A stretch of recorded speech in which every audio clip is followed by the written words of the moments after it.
Hello, bachcho. Let's read the question. The question is, assertion is given as an increase in pulmonary volume decreases the intrapulmonary pressure. Reason is given as expiration takes place when intrapulmonary pressure is lesser than the atmospheric pressure.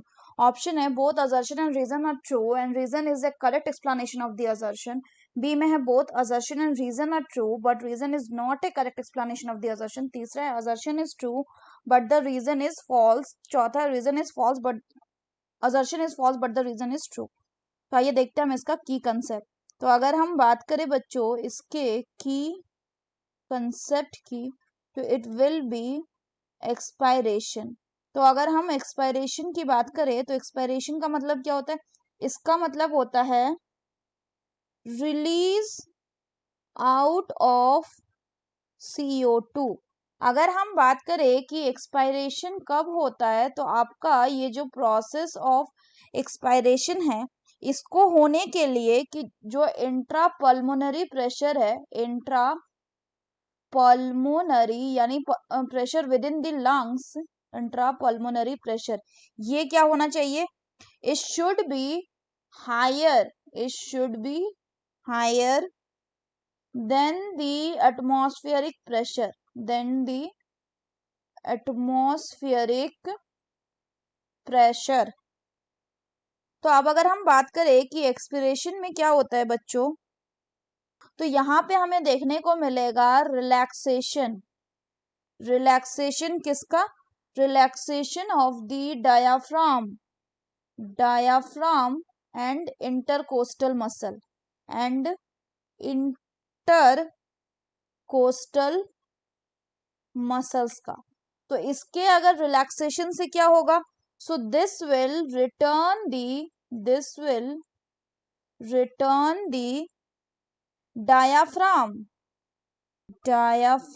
and sternum to their normal position,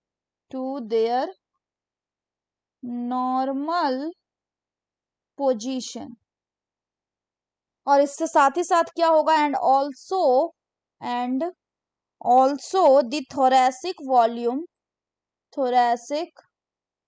volume जो है ये क्या होगा? It will reduce, thoracic volume will reduce and thereby this results in the decrease of pulmonary volume,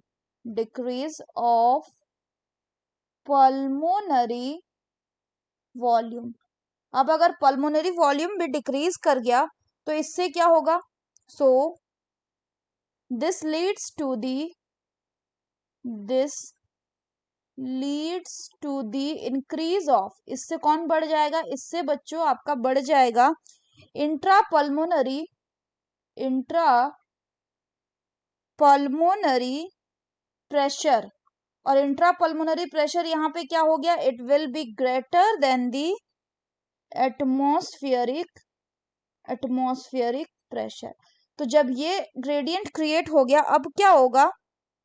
so this will cause the expulsion of air from the lungs, और ये complete हो गया क्या? Process of expiration. तो अगर यहाँ पे हम बात करें बच्चों क्वेश्चन की तो असर्शन में बोल रहा है कि अगर इंक्रीज होगा क्या? Pulmonary volume, it will decrease the intra pulmonary pressure.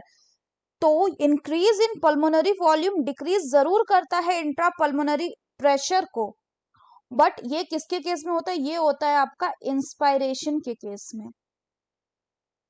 दूसरा बोला गया है कि रीजन दिया है कि एक्सपायरेशन टेक्स प्लेस, एक्सपायरेशन तब होगा जब इंट्रा पल्मोनरी प्रेशर जो है वो लेसर होगा देन द एटमॉस्फेरिक प्रेशर. तो हमने यहाँ क्या देखा कि एक्सपायरेशन तब होगा जब इंट्रा पल्मोनरी प्रेशर जो है उसको हायर होना चाहिए. किससे? एटमॉस्फेरिक प्रेशर से. यानी ये कैसा हो गया? गलत हो गया. और पहला कैसा हो गया? सही हो गया. पर पहला सही किसके केस में? In case of inspiration.